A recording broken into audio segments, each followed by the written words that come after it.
Thank you. I welcome you, my dear friends, to our Voice of His Kingdom weekly devotion. Today we shall be taking our text from the book of Genesis, chapter 34, from verses 1 to 4. Let's read the text together. Now, Dinah, the daughter Leah had born to Jacob, went out to visit the women of the land.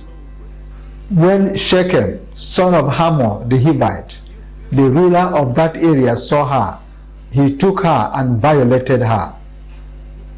His heart was drawn to Dinah, daughter of Jacob, and he loved the girl and spoke tenderly to her. And Shechem said to his father Hamor, "Get me this girl as my wife." Let's look at the background to our text.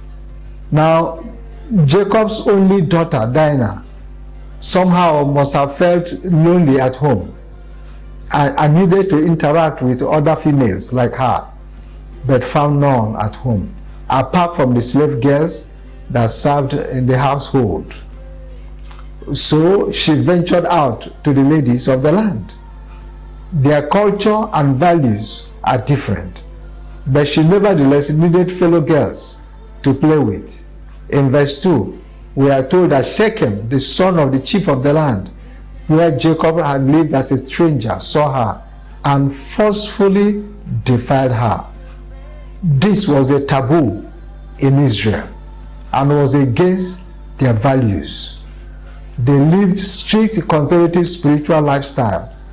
After her defilement, the young man sought that she be given to him in marriage.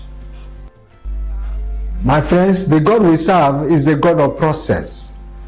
He follows a sequence in his works.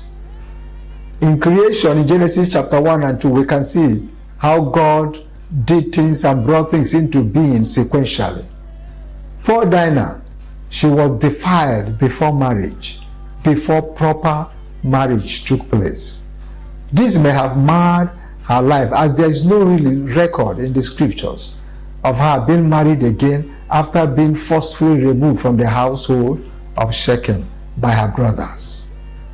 In marriage, it is important you are aligned with one with the same spiritual value system, even if you are not of the same culture. 2 Corinthians chapter 6 verse 14, it says, "Do not be yoked together with unbelievers. For what do righteousness and wickedness have in common? Or what fellowship can light have with darkness?" So consent and the proper sequence of marriage are necessary and needed before the consummation of marriage rites. Sex before marriage may look the modern thing to do, but it flouts divine sequence. In Ecclesiastes chapter 3 verse 1, the Bible says that there is time for everything and a season for every activity. Marriage is a process that is consummated in stages. Sex comes at the end after all marriage rites between two families have been completed, but not before. The high rate of divorce and separation in marriage is a pointer to the effect that something is wrong with the process of marriage today.